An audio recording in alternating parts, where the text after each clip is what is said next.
Hello everybody and welcome back to this fifth and last opening and session on the pentagram.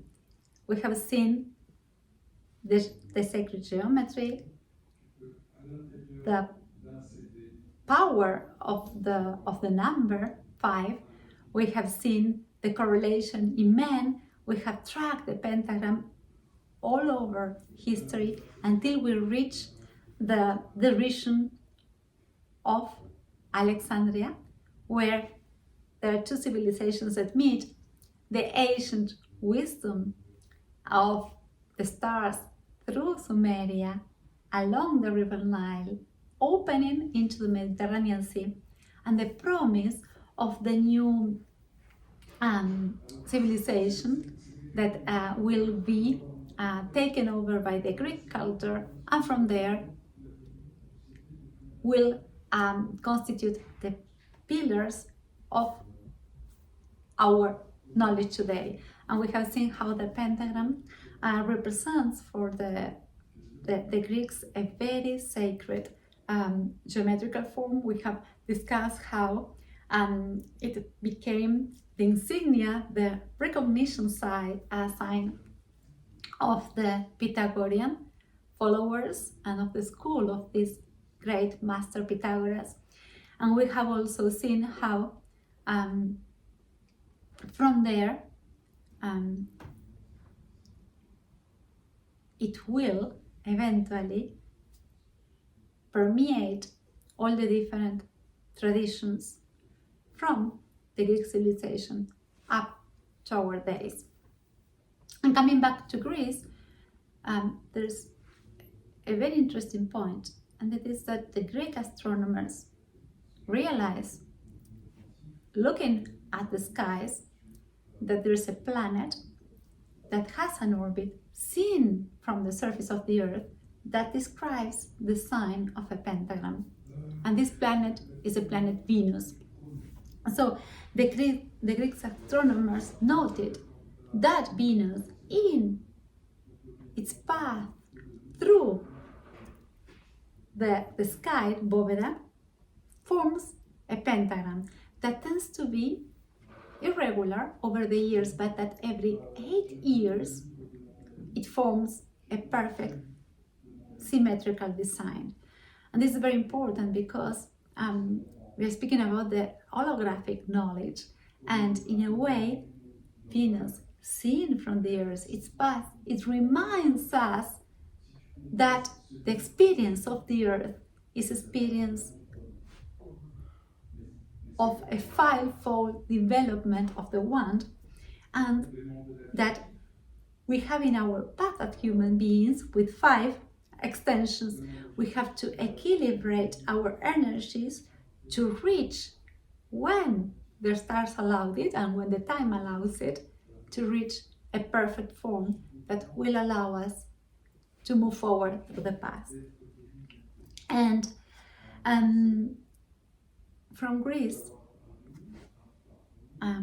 from this point on Alexandria up to the Greek islands and through the Mediterranean Sea to all the coast of the southern part of Europe, but also to the east, through the fathers that were the pillars of the Jewish tradition, the pentagram also reached and impregnated the Judeo-Christian tradition. It is said one of the fathers, the main fathers of the Jewish tradition, is Solomon, very high initiate.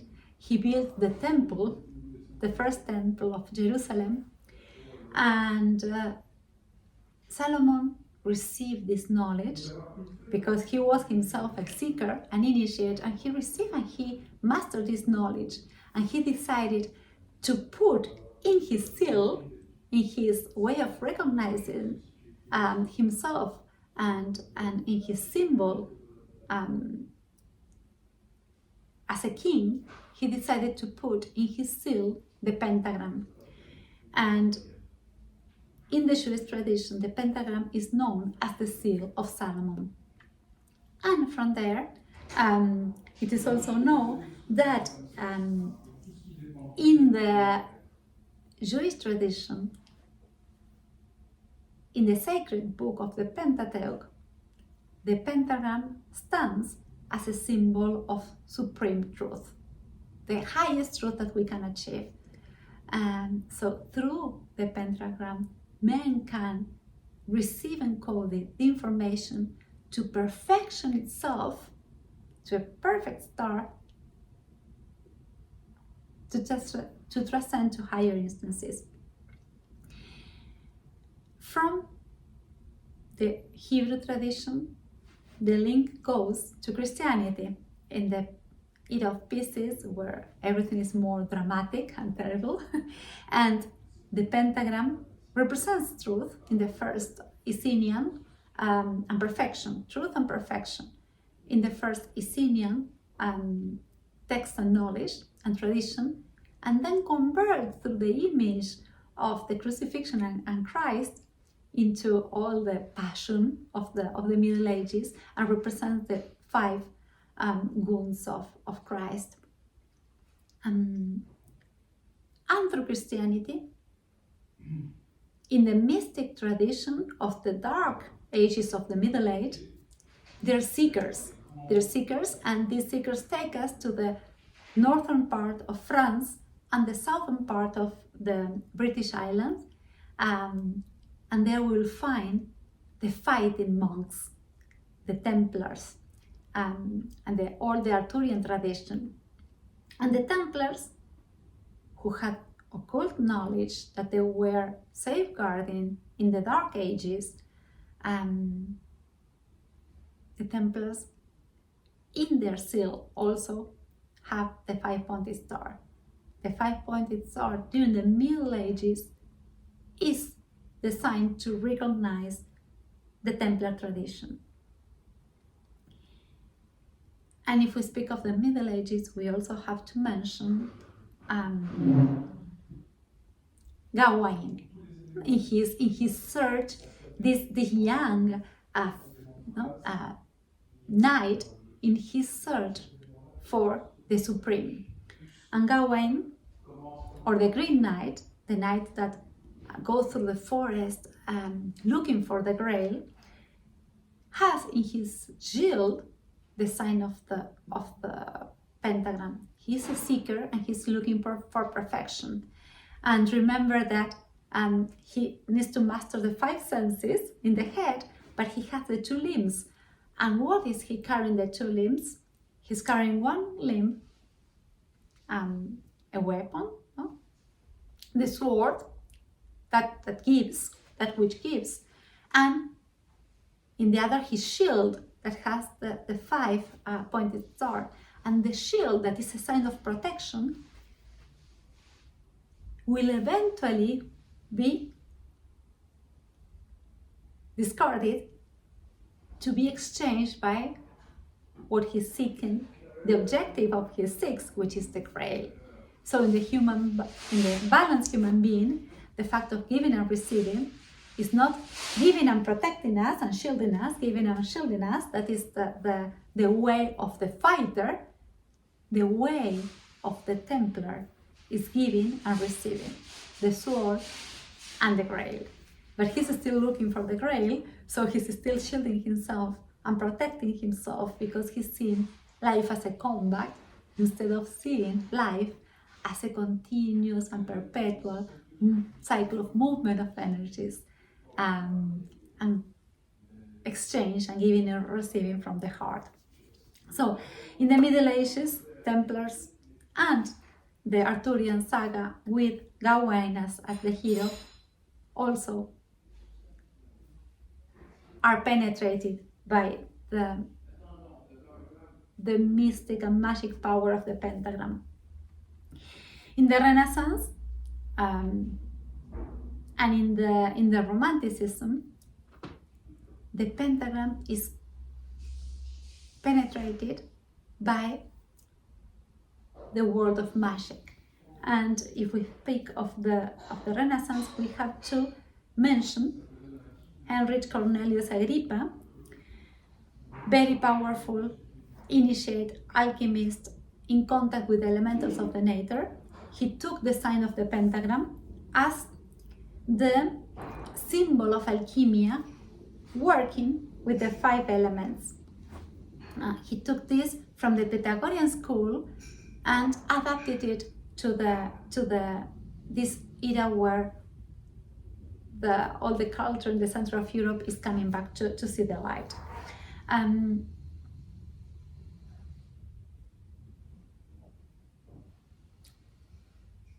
Back to Egypt, I have to say, there's another branch of people, nomad people, walking through the surface of the earth and searching for something that is the horizon and they can never find. The gypsy people who we think that originated in the deep African territory, what we know of as Egypt. That's why they're called Egyptians. The E is the ones that emigrated from the gypsies, no, are the ones that emigrated from Egypt. And the gypsies have a very, very sacred and deep contact with nature, and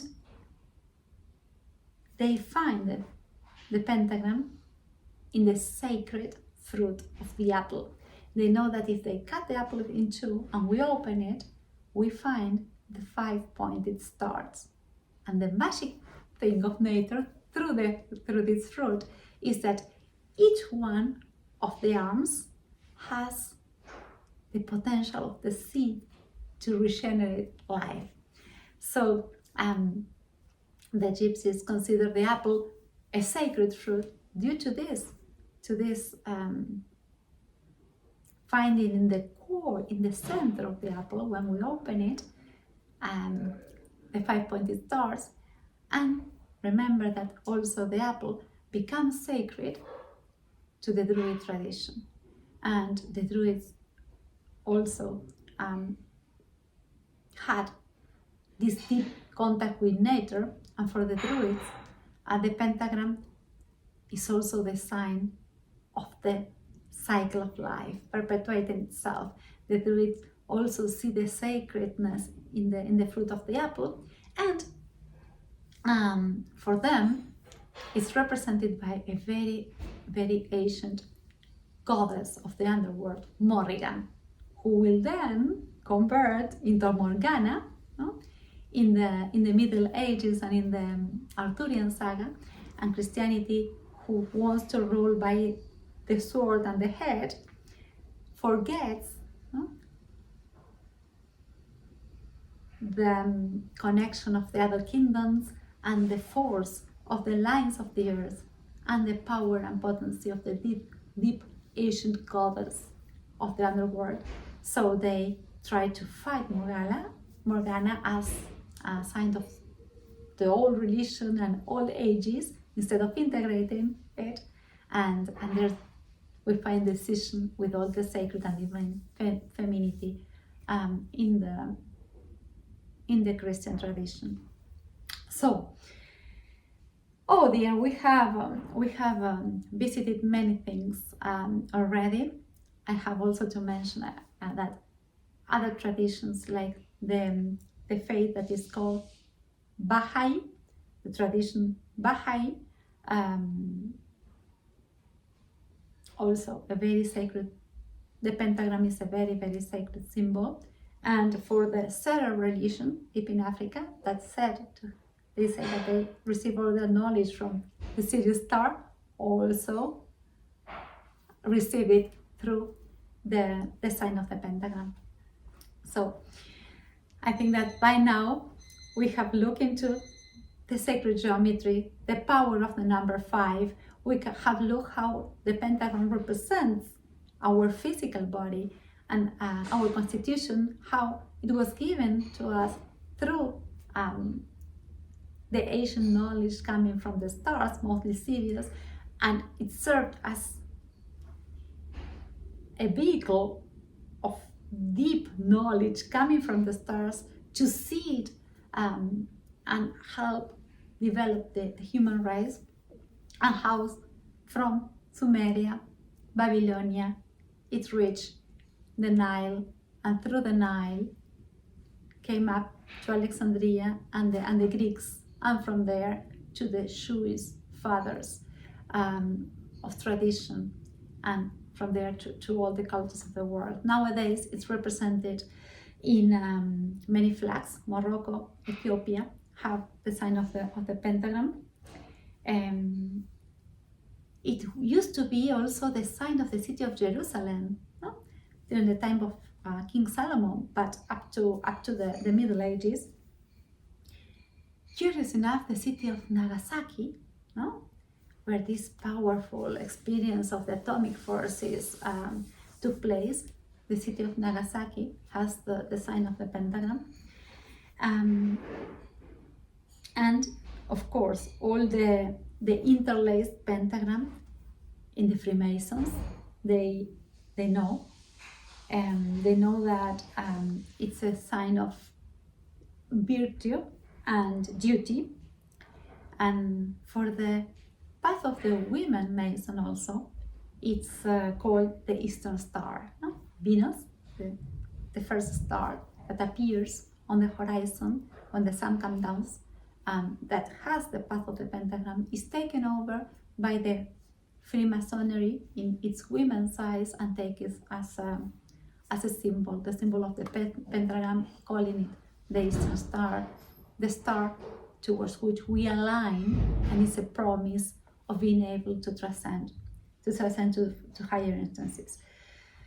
Wow, this is a lot. I hope that I'll now close my notes, and I hope that by closing this chapter you have a deeper knowledge that will help you ignite in yourself this passion for tracking the ancient wisdom through numbers, through symbols, through ancient traditions, so that we continue our path together to turn ourselves into this sign of wisdom, equilibrium, love, perfection, sign of the higher possibilities of man in the form of the pentagram.